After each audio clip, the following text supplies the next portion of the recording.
सर्वप्रथम मी मंत्रालय आणि विधिमंडळ वार्ताहर संघाचे अतिशय मनापासून आभार मानतो की आपण आजच शपथविधीनंतर या ठिकाणी मला निमंत्रित केलं आणि आपण सर्वांनी माझं स्वागत आणि सत्कार केला, त्याबद्दल मनापासून आपले आभार आहेत.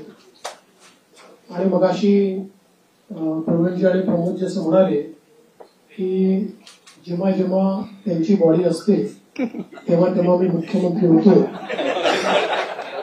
29ला तुमचीच बॉडी यावी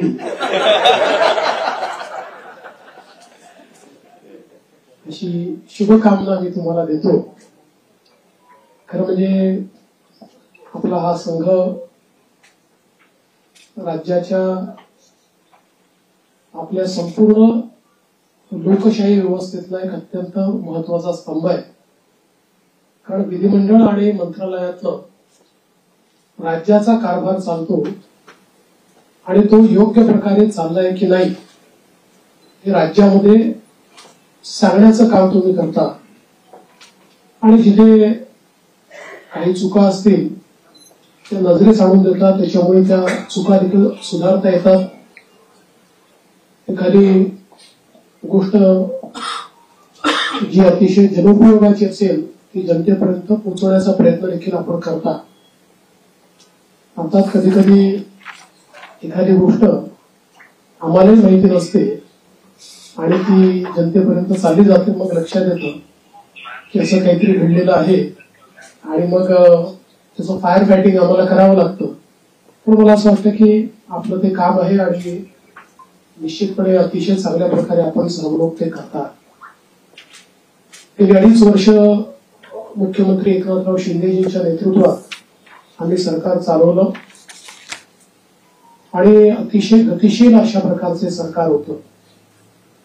आज शपथविधीच्या निमित्ताने ज्यावेळेस आमची ऍडव्हर्टाइजमेंट चालली होती तर त्यात मला कोणीतरी विचारलं की महाराष्ट्र आता थांबणार नाही असं तुम्ही का म्हणताय. तर मी त्यांना समजावून सांगितलं 2.5 वर्षामध्ये महाराष्ट्राने विकासाची गती घेतली आहे. आता या गतीला आम्ही तसंच पुढे नेऊ. आता महाराष्ट्र थांबणार नाही, त्या गतीनं प्रगतीकडे महाराष्ट्र जाईल. आणि पायाभूत क्षेत्र असो, सामाजिक क्षेत्र असो, उद्योगाचं क्षेत्र असो, प्रत्येक क्षेत्रामध्ये महाराष्ट्र अग्रणी राहील असा विश्वास या निमित्ताने मी व्यक्त करतोय. खरं म्हणजे जरी आमचे रोल बदलले असले, मी 14ला मुख्यमंत्री होतो, शिंदे साहेब आमच्या सोबत होते, 19ला 72 तासांकरता का होईना पण मी आणि अजितदादा मुख्यमंत्री आणि उपमुख्यमंत्री होतो. मग मागच्या काळामध्ये शिंदे साहेब मुख्यमंत्री होते, मी उपमुख्यमंत्री होतो आणि अजितदादाही उपमुख्यमंत्री होते. आता पुन्हा मी मुख्यमंत्री आहे आणि शिंदे साहेब उपमुख्यमंत्री आहेत, अजितदादाही उपमुख्यमंत्री आहेत. रोल जरी आमचे बदलले असले तरी देखील दिशा तीच राहणार आहे, गती तीच राहणार आहे, समन्वय देखील तोच राहणार आहे. त्यामुळे मला असं वाटतं की कुठेही याच्यामध्ये वेगळेपण हे आपल्याला पाहायला मिळणार नाही. मात्र आताच आमची जी पहिली मंत्रिमंडळाची बैठक झाली त्या बैठकीमध्ये आम्ही तिघांनीही सगळे जे आमचे अधिकारी आहेत त्या अधिकाऱ्यांना सांगितलं की मागच्या काळामध्ये पहिल्यांदा शिंदेजी आणि आम्ही आलो तर 50 ओव्हरची मॅच होती. मग अजितदादा जॉईन झाले तर काळ कमी असल्यामुळे 20-20ची मॅच होती.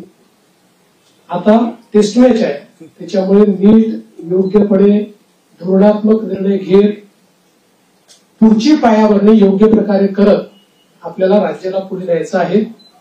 आणि मला विश्वास आहे की वेगवेगळ्या योजना आम्ही सुरू केलेल्या आहेत, वेगवेगळ्या पायाभूत गोष्टी आम्ही सुरू केल्या आहेत. मग इरिगेशन मधले नदीजोड प्रकल्प असतील किंवा ऊर्जा क्षेत्रामध्ये 16,000 मेगावॅटचे सौर ऊर्जेचे प्रकल्प असतील की ज्यातनं शेतकऱ्यांना दिवसा वीज मिळणार आहे, किंवा सामाजिक क्षेत्रातले लाडकी बहीण सारखे प्रकल्प असतील, मुलींच्या जी पूर्वी आम्ही 50% फी द्यायचो त्याच्याऐवजी 100% फी देण्याचा आमचा निर्णय असेल, असे हे जे वेगवेगळे निर्णय आहेत, हे निर्णय पुढे सुरूच ठेवायचे आहेत. आणि आमचा प्रयत्न हा असणार आहे की आम्ही आमच्या वचननाम्यामध्ये, जाहीरनाम्यामध्ये जी जी आश्वासनं दिलेली आहेत ती आश्वासनं पूर्ण करण्याच्या दृष्टीनं पावलं आम्हाला उचलायची आहेत. आणि त्या दृष्टीनं पुढच्या काळामध्ये आम्ही निश्चितपणे योग्य वेळी योग्य निर्णय करून दिलेली सगळी आश्वासनं पूर्ण करण्याचा प्रयत्न करणार आहोत. मी या निमित्ताने महाराष्ट्रातल्या जनतेला आश्वासित करू इच्छितो की एक लोकाभिमुख सरकार, सर्व समाजाला सोबत घेऊन चालणारं सरकार हे महाराष्ट्राला पुढच्याही काळात पाहायला मिळेल. आणि अडचणी अनेक येतात, पण त्या अडचणींवर योग्य मार्ग काढत आम्ही मार्गक्रमण करू हा विश्वास मला आहे. मी आपल्या सगळ्यांची देखील या प्रयत्नांमध्ये साथ मागतोय. आपलं देखील एक प्रकारे सहकार्य या सगळ्या प्रयत्नामध्ये असावं अशा प्रकारची आपल्या सर्वांना विनंती करतो. आणि आपल्या माध्यमातून महाराष्ट्राच्या 14 कोटी जनतेला मी आश्वासित करू इच्छितो की हे सरकार पारदर्शीपणे आणि गतिशीलतेनं त्यांच्या कल्याणाकरता काम करेल हा विश्वास मी देतो. एक मिनिट आलोक देशमुख. सर नमस्कार, मी आलोक देशपांडे. ही 5 वर्षात आपल्या राज्याने इतकं काय काय बघितलं, द्वेष, आरोप, सगळे काय काय खूप लेवलला सगळं गेलं. ही पुढची 5 वर्ष त्याच्यापेक्षा थोडी वेगळी असतील का? राजकारण थोडं वेगळं असेल का? याच्याबद्दल तुम्ही काय सांगा? पूर्णपणे वेगळं असेल. मी सांगितलं की बदल्याचं राजकारण करायचं नाहीये, तर बदल दाखवेल अशा प्रकारचं राजकारण करायचंय. त्यामुळे हे खरं आहे की विरोधकांची संख्या कमी आहे, पण विरोधकांच्या संख्येवर त्यांचा आवाज आम्ही मोजणार नाही किंवा संख्येनुसार त्यांचं मूल्यमापन आम्ही करणार नाही. त्यांनी योग्य विषय मांडले तर त्या विषयाला तेवढ्याच प्रकारचा सन्मान आम्ही देऊ. आणि मला असं वाटतं की पूर्णपणे स्थिर सरकारचे 5 वर्ष हे आपल्याला पाहायला मिळतील. जनतेची अपेक्षा देखील आमच्याकडनं हीच आहे, कारण जे मॅन्डेट जनतेने आम्हाला दिलं आहे, असं मॅन्डेट मिळाल्यानंतर जनतेची अपेक्षा आहे की एक स्थिर सरकार महाराष्ट्राला मिळालं पाहिजे. कुठल्याही प्रकारचे 2019 पासून तर 22.5 पर्यंत जे वेगवेगळे बदल दिसले, अशा प्रकारचे कुठलेही धक्के आता यापुढे लागू नयेत ही जी अपेक्षा आहे ती आम्ही पूर्ण करू. दीपक बातूचे. सर, लाडकी बहीण योजना याचा तुमच्या विजयात मोठा वाटा आहे. 2100 रुपये करण्याची त्यांनी घोषणा केली होती. तो निर्णय साधारणतः कधीपर्यंत होणार? आणि दुसरं, आता एक अशी चर्चा सुरू आहे की 1,500 जेव्हा दिले तेव्हा स्क्रुटिनी कोणतीही झाली नव्हती. आता 2100 देताना स्क्रुटिनी होणार अशी चर्चा आहे. त्या संदर्भात वस्तुस्थिती काय आहे? असं आहे की पहिल्यांदा तर ही योजना आम्ही सुरूच ठेवणार आहोत आणि 2100 देखील आम्ही देणार आहोत. आता बजेटच्या वेळी त्याचा आम्ही विचार करू. आणि शेवटी आपले सगळे आर्थिक सोर्सेस जे आहेत ते सोर्सेस योग्य प्रकारे चॅनलाइज झाल्यानंतरच आपल्याला ते करता येतं. त्याच्यामुळे ते करण्याचा निर्णय पक्का आहे. जी आश्वासनं दिली ती आश्वासनं पूर्ण करू. त्याकरता ज्या व्यवस्था करायच्या त्या व्यवस्था आम्ही आधी करू. स्क्रुटिनीचा जिथपर्यंत सवाल आहे तिथपर्यंत एवढंच आहे की निकषाच्या बाहेर जर कोणी घेतलं असेल, निकषातला जो असेल त्याला कोणालाही त्यातनं कमी करायचं नाहीये. पण काही तक्रारी आल्या आहेत की निकषाच्या बाहेर मिळालेला आहे. जसं आपल्याला कल्पना असेल की शेतकरी सन्मान योजना जेव्हा मोदीजींनी सुरू केली त्यावेळी पहिल्यांदा जे काही बेनिफिशियरीज होते लक्षात आलं की मोठ्या शेतकऱ्यांना देखील ते मिळालेलं आहे. मग नंतर त्यातल्या अनेक शेतकऱ्यांनी स्वतःच त्या ठिकाणी सांगितलं की आम्ही या निकषात बसत नाही. मला असं वाटतं त्यानंतर ती स्थिर झाली. अशाच प्रकारे जर ऍपरंटली या योजनेमध्ये काही ज्यांना आपण निकष ठरवलेले आहेत त्या निकषाच्या बाहेरच्या आमच्या बहिणी मिळाल्या तर त्याचा पुनर्विचार होईल, पण सरसकट काही पुनर्विचार वगैरे करण्याचा विषय नाही. अभय देशमुख. मंत्रिमंडळाचा विस्तार कधी होईल आणि विधानसभा अध्यक्षांची निवड मुंबईच्या अधिवेशनात करणार? विधानसभा अध्यक्षाची निवड ही मुंबईच्या अधिवेशनातून आम्ही करू. कारण नियमच असा आहे की शपथ झाल्यानंतर अध्यक्षाची निवड करावी लागते. अध्यक्षांच्या निवडीनंतर राज्यपालांचं अभिभाषण करावं लागतं. त्यामुळे ती सगळी प्रोसेस आताच आम्ही मंत्रिमंडळाने शिफारस करून राज्यपालांना पाठवलेली आहे की 7, 8 आणि 9 या 3 दिवसात ही शपथ घ्यावी. 9 तारखेला स्पीकरचं निवडणूक करावी आणि 9ला आपण अभिभाषण करावं नियमानुसार. अशा प्रकारची शिफारस आता मंत्रिमंडळाने माननीय राज्यपालांना पाठवली.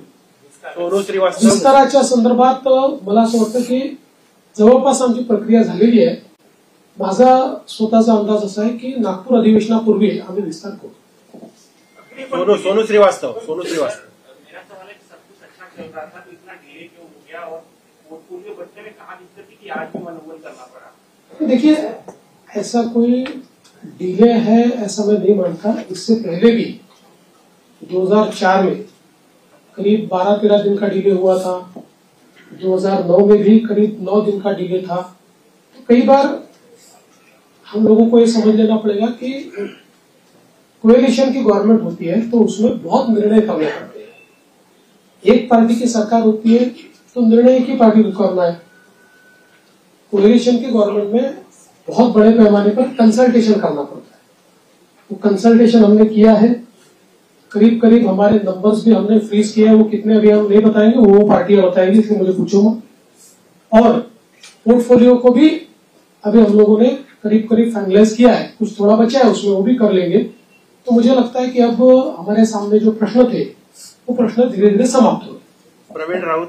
सीएम साहेब, मागील महायुतीच्या सरकारमध्ये तिन्ही पक्ष होते. त्या तिन्ही पक्षाकडे जे विभाग होते तेच विभाग राहणार की त्याच्यामध्ये काही बदल होणार?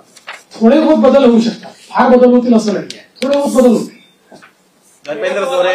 धर्मेंद्र जोरे. नमस्कार सर. पूर्वीच्या 2014 आणि 19 वेळी आपलं जे शेड्यूल आहे ते आपल्या फ्लॅगशिप प्रोग्रामसाठी धरलं जातं. यावेळी तुमच्या डोक्यात काही अशी कल्पना आहे की मागच्या वेळी तुम्ही एक कायद्याची हमी दिली होती. आज मला आत्मविश्वास आहे की तुमच्या डोक्यात कायदे काही असेल त्याची जर आज तुम्हाला घोषणा करायची असेल तर आम्हाला सांगा, तर उद्यापासून आम्हाला काहीतरी काही गोष्टी आहेत डोक्यात, पण अजून माझ्या दोन्ही कन्सल्टेशन मित्रांची कन्सल्टेशन बाकी आहे. पण आता माझा फोकस जो आहे ना तो या ज्या काही महत्वाच्या योजना आहेत, जसं नदी जोड प्रकल्प, याचं काम सुरू झालं पाहिजे याच्यावर माझा भर असणार आहे. सौर ऊर्जेचे प्रकल्प आपण घेतले आहेत ज्याच्यामध्ये आता रोजची डिलिव्हरी सुरू झाली. आता 60 मेगावॅट तयार झाले, 100 मेगावॅट अजून तयार होत आहेत. कुठल्याही परिस्थितीमध्ये 2026 पर्यंत 16,000 मेगावॅटचे प्रकल्प पूर्ण करायचे आहेत. त्यामुळे ही जी कामं ऑलरेडी हातात घेतली की जी शाश्वत विकासाची कामं आहेत, ज्यातनं शेतकऱ्याचं कल्याण होणार आहे, राज्याचं कल्याण होणार आहे. हे आणि यातला प्रत्येक प्रकल्प असा आहे की ज्याचा नीट फॉलोअप करावा लागतो. आणि नुसते आपण टेंडर घेऊन टाकल्याने होत नाही. अडथळे येतात, ते अडथळे दूर करावे लागतात. त्यामुळे मागच्या काळातली जी आमची एक वॉररूमची पद्धत होती, माननीय शिंदे साहेबांनी देखील ती सुरू ठेवली होती, पण ती अधिक इफेक्टिव्ह कशी करता येईल असा माझा प्रयत्न असणार आहे की ज्यातनं किमान जे फ्लॅगशिप कार्यक्रम आहेत त्यांच्याकरता आपल्याला ही वॉररूमची अधिक त्याचा उपयोग कसा करता येईल. जलयुक्त शिवार सारखी योजना जी पुन्हा आम्ही गेल्या 2.5 वर्षामध्ये त्याला बळकटीकरण केलेलं आहे, या योजनेला अधिक वेगाने आपल्याला कसं करता येईल याचा प्रयत्न माझा असणार आहे. त्यामुळे एकूणच ज्याला आपण मूलभूत अशा प्रकारचे जे निर्णय असतात त्या निर्णयावर अधिक भर द्यायचा माझा प्रयत्न असतो. दिनेश मौर्या. मौर्या. मौर्या. 5 साल आपके संघर्ष से परिश्रम भी रहे और आज जब आप सिग्नेचर कर रहे थे तो किन भावों से गुजर रहे थे उस बारे में बताइए. एक दूसरा फिजिकल डिसिप्लिन बहुत जरूरी है इस कार्यकाल में, तो उस चुनौती से निपटने के लिए क्या जाएंगे आप? देखिए, मैंने आज जो पहली सिग्नेचर की है वो हमारा जो मुख्यमंत्री आरोग्य सेवा का कक्ष है, उस कक्ष में एक कैंसर रुग्ण को बोन मैरो ट्रांसप्लांट के लिए 5 लाख रुपए मुख्यमंत्री सहायता निधि से देने का निर्णय मैंने किया है. पहली साइन वो मैंने की हुई है. और यहाँ पर हालांकि मेरा अनुभव बहुत है और पिछले 10 सालों से 2.5 साल में विपक्ष का नेता रहा, लेकिन 7.5 साल में सरकार में रहा, तो सरकार का अनुभव भी बहुत है। किंतु जिस प्रकार का मैंडेट इस समय मिला है, मैं ऐसा मानता हूं कि निश्चित रूप से उस मैंडेट का एक प्रेशर, जनता के प्यार का एक प्रेशर हमारे पर है और मैं उसको महसूस करता हूं कि जब अपेक्षाएं बड़ी होती है तो चुनौती भी बड़ी होती है, क्योंकि लोग आपसे अपेक्षा कर रहे हैं, तो निश्चित रूप से उसका प्रेशर मुझ पर है। और जहां तक फिस्कल डिसिप्लिन का सवाल है, तो निश्चित रूप से उसके ऊपर हमको काम करना ही पड़ेगा, क्योंकि हमने बहुत महत्वाकांक्षी योजना की है। देखिए क्या होता है कि नॉर्मली आप सोशल सेक्टर में और इंफ्रास्ट्रक्चर सेक्टर में, दोनों सेक्टर में एक साथ काम करते हैं, लेकिन सोशल सेक्टर का स्पेंडिंग ये हम लोगों ने 4 गुना 5 गुना बढ़ाया है, जो मैं ऐसा मानता हूं कि इकोनॉमिक्स में इसको गलत नहीं माना जाता है, क्योंकि इसका भी एक अपना रिटर्न होता है, इसके सोशल रिटर्न भी होते हैं, इसके इकोनॉमिक रिटर्न भी होते हैं, लेकिन उसका प्रेशर जरूर बजट के ऊपर आता है। तो उस बजट को बैलेंस करना ये हमारा काम होगा, हम उसको करेंगे। सदानंद खोपकर.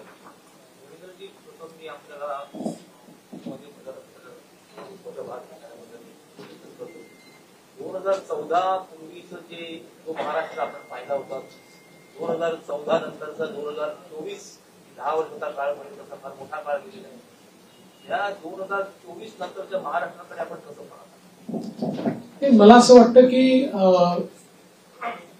महाराष्ट्र वेगाने प्रगतीच करतो आहे, मात्र राजकीय संस्कृती जी महाराष्ट्रातली आहे त्याच्यावर पुनर्विचार करण्याची गरज ही सर्व पक्षांना आहे. महाराष्ट्रातलं जे राजकीय वातावरण होतं ते आपल्याला योग्य कसं करता येईल याचा प्रयत्न आपण केला पाहिजे. मी शपथविधीच्या निमित्ताने माननीय पवार साहेब असतील, माननीय उद्धवजी ठाकरे असतील, माननीय सुशीलकुमार शिंदेजी असतील, माननीय पृथ्वीराज चव्हाण साहेब असतील किंवा सन्माननीय राज ठाकरे साहेब असतील, अशा सगळ्या प्रमुख लोकांना त्या ठिकाणी स्वतः फोन करून त्यांना निमंत्रण दिलं. त्यातल्या प्रत्येकाने माझं अभिनंदन केलं, मला शुभेच्छा दिल्या. काही व्यक्तिगत कारणाने ती लोक येऊ शकले नाहीत, पण त्यांनी शुभेच्छा दिल्या. मला असं वाटतं की जो राजकीय संवाद महाराष्ट्रामध्ये आणि इतर राज्यांमध्ये आणि विशेषतः दक्षिणेच्या राज्यांमध्ये जे काही अंतर आहे ते हेच अंतर आहे की महाराष्ट्रात राजकीय संवाद हा कधी संपला नाही. आपण अनेक राज्यांमध्ये असं बघतो की 2 पक्षांमध्ये किंवा 2 नेत्यांमध्ये इतका विसंवाद असतो की हिंदीमध्ये ज्याला खून के प्यासे म्हणतो, अशा प्रकारची परिस्थिती आपल्याला पाहायला मिळते. की महाराष्ट्रात राहती आजही नाही आणि ते पुढे राहू नये, हा माझा प्रयत्न असेल. याला जोडून एक तर तुम्ही राहताय तर मी असं म्हणणाऱ्यांना काय उत्तर द्याल? मी त्याच वेळेस सांगितलं होतं की राजकारणात सगळेच राहतात, तेही राहतील, मी राहील, आम्ही सगळेच राहणार. संजय बापट.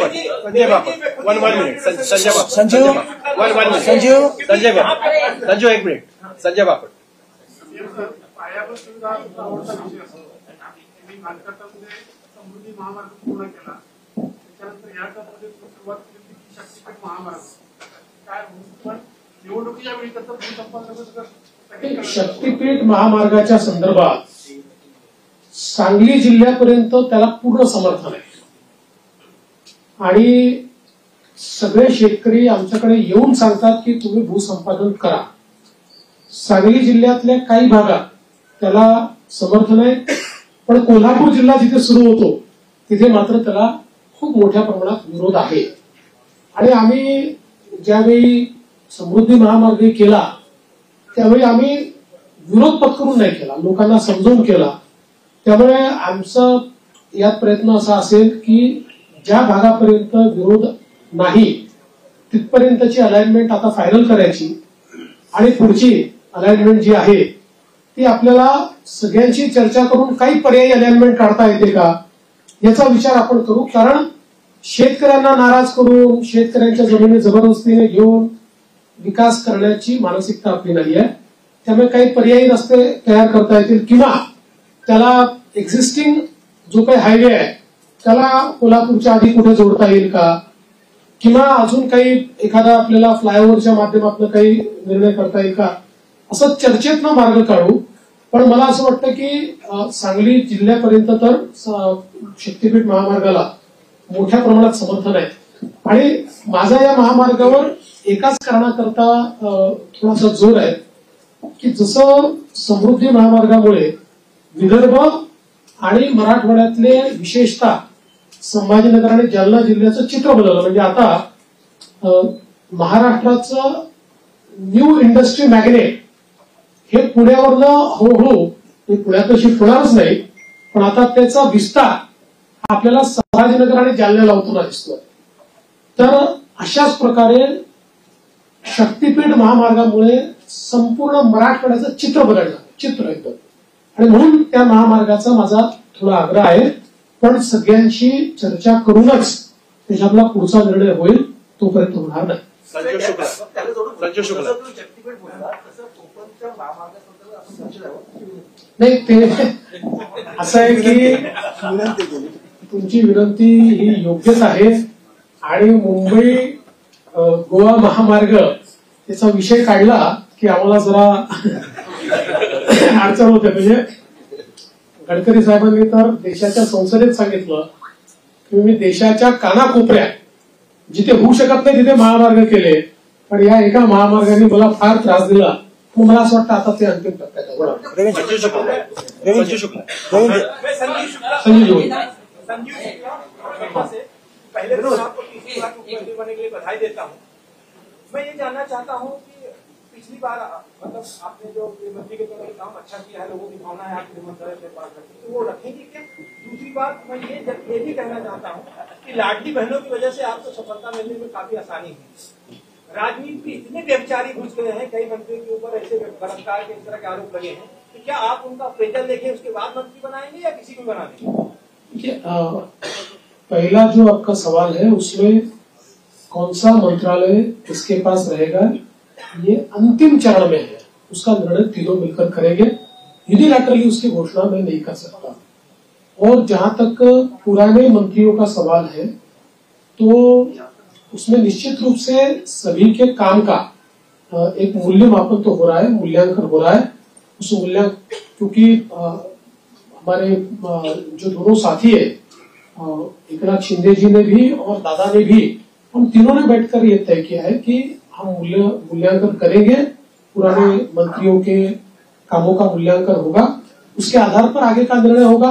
और कई बार क्या होता है, देखिए जब मंत्रिमंडल बनता है तो रीजनल बैलेंसेस होते हैं, अलग अलग प्रकार के समाजों का प्रतिनिधित्व होता है. तो इसलिए मुझे ऐसा लगता है कि कुछ निर्णय ये देखकर भी हम लोग करेंगे कि भाई पिछले बार उन्होंने कैसा काम किया है. कई बार ये होता है कि किसी ने अच्छा काम भी किया होता है लेकिन रीजनल बैलेंस में क्योंकि 3 लोगों को मंत्री पद बांटने हैं तो आगे पीछे होता है.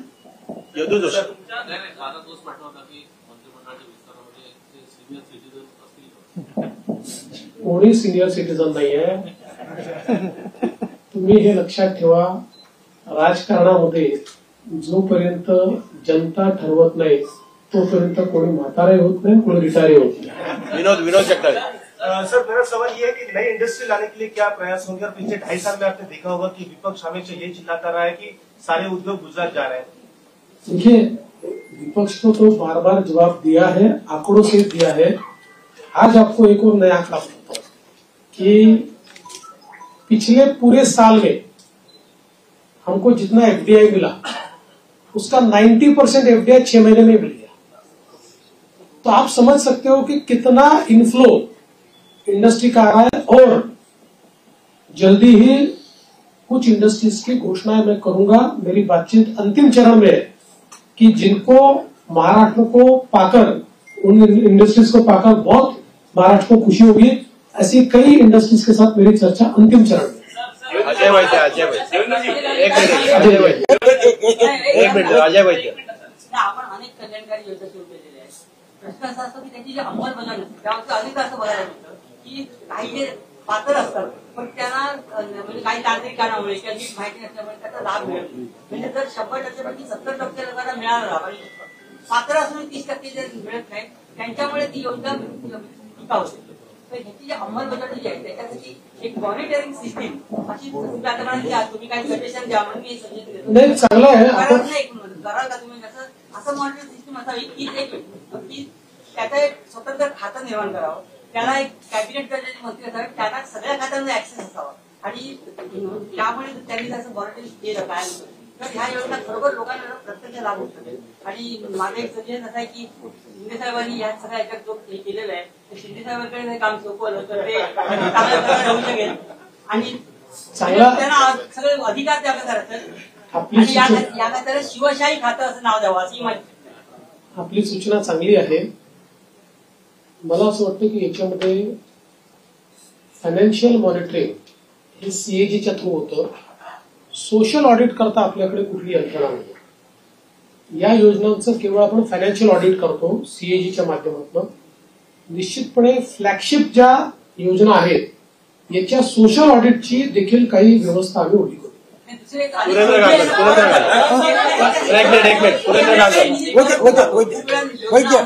आता आपला निधी परत जात नाहीये, निधी आपण पूर्ण खर्च करतो. एकच मिनिट, एक 1 मिनिट. असं म्हणत होतं की विरोधी पक्ष असून हे लाडक्या बहिणींचा आदर केला नाही.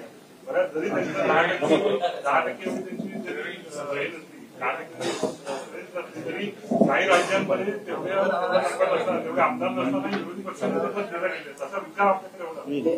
बघा, हा निर्णय अध्यक्षांना करायचा. हा निर्णय काही सरकारचा निर्णय नसतो, हा अध्यक्षांचा निर्णय असतो. अध्यक्ष जो निर्णय करतील तो आम्हाला मान्य असेल. आपण हे बघितलं असेल की लोकसभेमध्ये जेव्हा विरोधी पक्ष नेते पद नव्हतं 10 वर्ष, तरी देखील जो सर्वात मोठ्या पक्षाचा नेता होता त्याला विरोधी पक्ष नेत्याप्रमाणे सगळे अधिकार लोकसभेने दिले होते किंवा सगळ्या प्रकारे त्या जागांवर जिथे स्टॅट्युटरीली विरोधी पक्ष नेता असतो तिथे त्यांना इन्व्हॉल्व्ह करून घेतलं. या ठिकाणी अध्यक्ष जो निर्णय करतील आम्हाला तो मान्य असेल. त्यांनी जर ठरवलं की आपल्याला विरोधी पक्ष नेता द्यायचा, आम्ही कधीच विरोध करणार नाही. लाडकी बहीण कोणतरी बोलते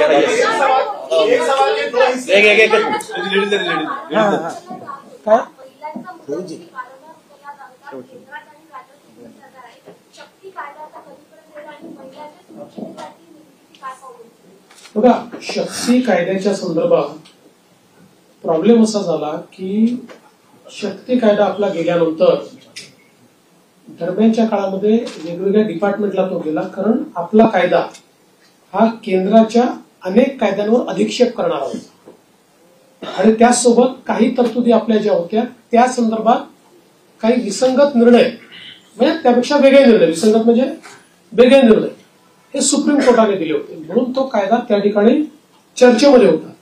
दरम्यानच्या काळामध्ये केंद्र सरकारने 3 नवीन कायदे तयार केले आणि या 3 नवीन कायद्यांमधल्या त्यांनी ज्या तरतुदी केल्या जवळपास आपण ज्या तरतुदी केलेल्या आहेत तशा तरतुदी त्या कायद्यांमध्ये आहेत आणि आता पुन्हा त्या कायद्याशी आपल्या काही तरतुदी विसंगत होत आहेत.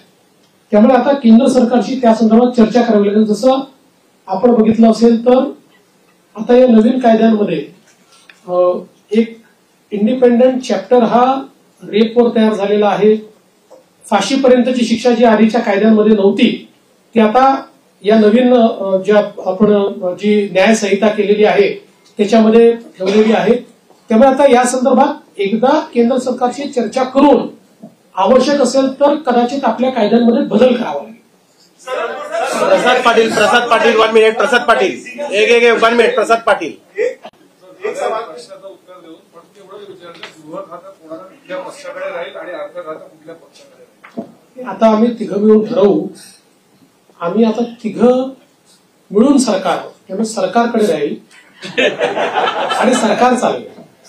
एबीपी माझा. एकनाथ शिंदेची शेवटच्या टप्प्यापर्यंत नाराजी आपल्याला पाहायला मिळत होती. नेमकं कारण काय स्पष्ट झालंय का आणि गृह खातं खरंच त्यांच्याकडे जाणार आहे का? मी तुम्हाला 100% सांगतो त्यांची बिलकुल नाराजी नव्हती. मी स्वतः त्यांना भेटलो होतो. त्यांची कुठलीही नाराजी त्याच्यामध्ये नव्हती. नाराजीच्या बातम्या जास्त चालल्या पण कुठली नाराजी नव्हती. उलट मी विनंती केल्यानंतर त्यांनी तात्काळ ते स्वीकार केलं. मी त्यांना विनंती केली की मी म्हटलं मागच्या काळात जेव्हा मला उपमुख्यमंत्री मला सांगितलं तेव्हा मला असं वाटत होतं की मी मुख्यमंत्री आहे तर मी उपमुख्यमंत्री होऊ नये, पण मला नंतर लक्षात आलं की जेव्हा अशा प्रकारचं अलायन्सचं सरकार असतं त्यावेळी प्रमुख व्यक्ती जर सरकारमध्ये नसला तर पक्ष आणि सरकार या दोघांचा समन्वय राहत नाही आणि त्यामुळे त्यांनी ते मान्य केलं. मला असं वाटतं की त्याच्या बातम्या जास्त चालल्या, म्हणजे आमच्यात तर कुठल्याही समन्वयाचा अभाव नव्हता. पांडुरंग मस्के आता उदाहरणादाखल सांगतो की गिरीश महाजन समजवायला गेले. गिरीश महाजन समजवायला गेले नव्हते, गिरीश महाजन सहज भेटायला गेले होते. मला गिरीश महाजन त्याला बाहेर आल्यावर समजलं ते मला म्हणे बातमी चालली की मी समजवायला गेलो. मला कशाला गेले तुम्ही? पांडुरंग मस्के पांडुरंग आसाम सरकार ने कंप्लीट बैन किया है पूरे राज्य में. आपकी सरकार आज आई है, मैं जानना चाहूंगा क्या आपकी एक महाराष्ट्र वसीम पेश करेगा या क्या आपका? देखिए, गोवंश हत्या बंदी का कानून हमने पिछले समय मंजूर किया है. हमारे यहाँ पर गोवंश केवल गाय नहीं, गोवंश की हत्या नहीं की जा सकती है. उस कानून को कड़ाई से हम लोग लागू कर रहे हैं. शेवटचे जर मस्के पांडुरंग मस्के पांडुरंग एक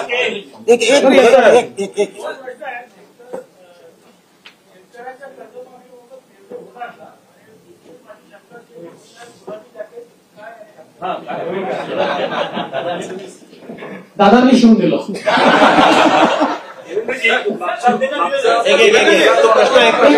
कर्जमाफीच्या संदर्भात जी आम्ही घोषणा केली तिच्या अंमलबजावणी करू. कॉर्पोरेशन मुंबई के आसपास के कॉर्पोरेशन है, उसके सारे चुनाव 2-3 साल से पेंडिंग है.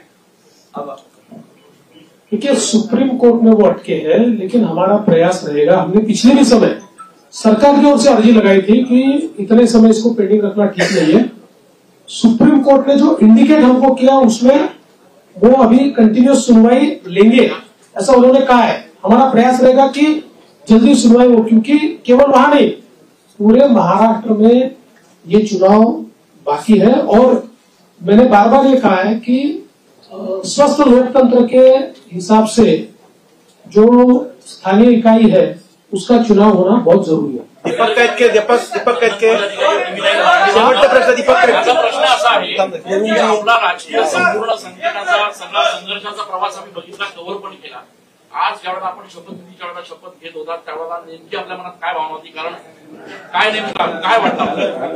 मी एवढंच सांगू शकतो की आपल्या सगळ्यांना साईबाबांनी एक मंत्र दिलेला आहे, श्रद्धा आणि सबुरी. शेवटचा प्रश्न प्रेमानंद एक 1 मिनिट.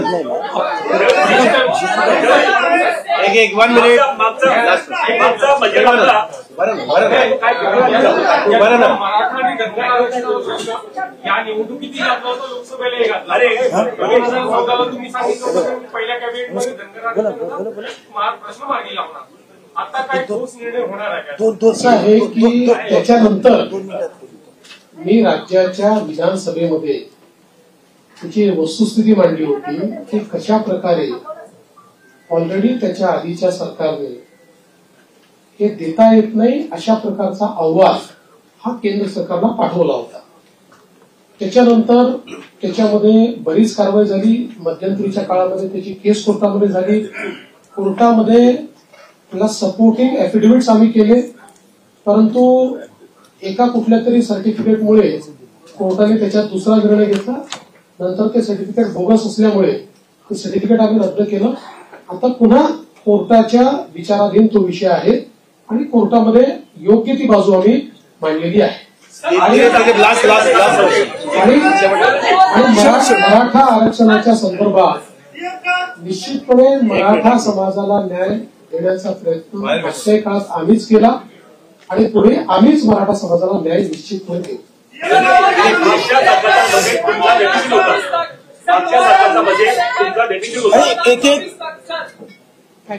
सर 2019 से लेकर 2024 तक खासकर लॉ एंड ऑर्डर को लेकर आपको हमेशा मंत्रालय आपके पास था, विरोधी पक्ष आपको टारगेट करता रहा. पूरा 5 साल का कार्यकाल आपके पास है, मेजोरिटी है. क्या महाराष्ट्र शांत रहेगा? महाराष्ट्र. और दूसरा सवाल, खासकर प्रचार के दौरान की जात न्याय लड़ता है, 50 से की बात होती है. वरिष्ठों ने बार-बार की, तो क्या कास्ट सेंसस को लेकर भी सरकार के एजेंडे पर होगा? और इसी से जुड़ा हुआ एक सवाल है, ये पत्रकारों के लिए आपने कानून बनाया था, लेकिन उसका अभी तक नोटिफिकेशन नहीं निकला है, उसको लेकर आप क्या सोच रहे हैं? पहला आपने क्या कहा था? देखो इंग्लिश में मैं भूल गया। ऐसा है कि कोई भी गृह मंत्री बने तब भी उसको ये सारी चीजें सुननी पड़ती है, टीका होती है। गृह मंत्रालय ही ऐसा है कि जिसमें आपको धन्यवाद कम मिलते हैं, गाली ज्यादा मिलती है, लेकिन बावजूद उसके कन्विक्शन के साथ आपको ये मंत्रालय संभालना पड़ता है। मैंने कन्विक्शन के साथ उसको संभाला और मैं इतना ही आपको कहता हूं कि इस कार्यकाल में भी हमारी सरकार गृह मंत्रालय के माध्यम से महाराष्ट्र में कानून व्यवस्था अच्छी रहे, महाराष्ट्र के लोगों को सुरक्षित लगे, इस प्रकार के सारे उपाय करेंगे।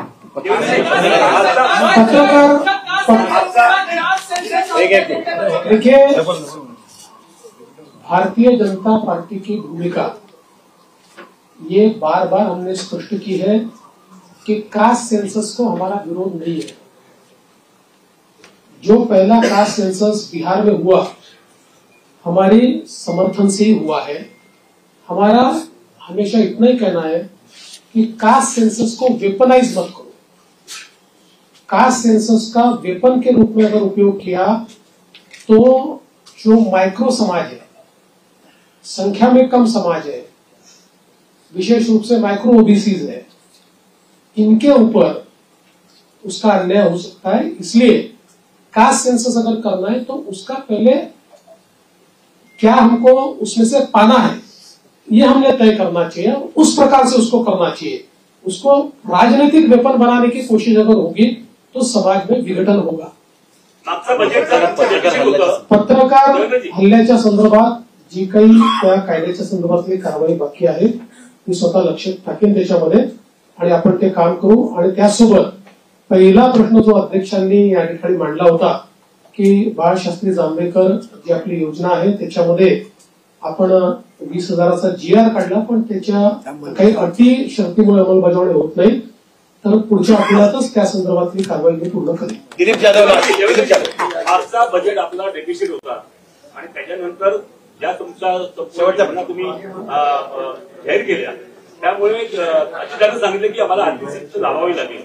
नंबर 1, नंबर 2, कोरोनाचं पॅकेज आपण मागितलं ते जाहीर केलं होतं, त्याचा पुढे काय झालं? पहिली गोष्ट अशी आहे की विकसनशील अर्थव्यवस्थेमध्ये बजेट हे डेफिसिटच असतं। गेल्या 20 वर्षामध्ये फक्त मला असं वाटतं एक 17-18चं बजेट होतं की ज्यात आपण रेव्हेन्यू सरप्लस होतो, बजेट डेफिसिटच होतो पण रेव्हेन्यू डेफिसिट नव्हतं। त्यामुळे डेफिसिट असं हे काही गैर आहे असं माझं मत नाहीये। फक्त पैसा कशावर खर्च होतो त्यातनं आपल्याला आउटपुट काय मिळतो या गोष्टी महत्वाच्या असतात। आणि तुमचा डेट जीडीपी रेशिओ काय, जसं उदाहरणादाखल लोक सांगतात महाराष्ट्रात 7 लाख झालं, 7 लाख कोटी कर्ज झालं, पण महाराष्ट्राचा जो अर्थसंकल्प आहे किंवा महाराष्ट्राचा जो जीएसडीपी आहे तो आता ½ ट्रिलियनच्या वर गेलेला आहे। त्याच्यामुळे त्याच्याशी जेव्हा तुम्ही कम्पेअर करता त्यावेळी इतर राज्यांच्या तुलनेमध्ये महाराष्ट्र हा आपल्याला चांगलाच दिसतो।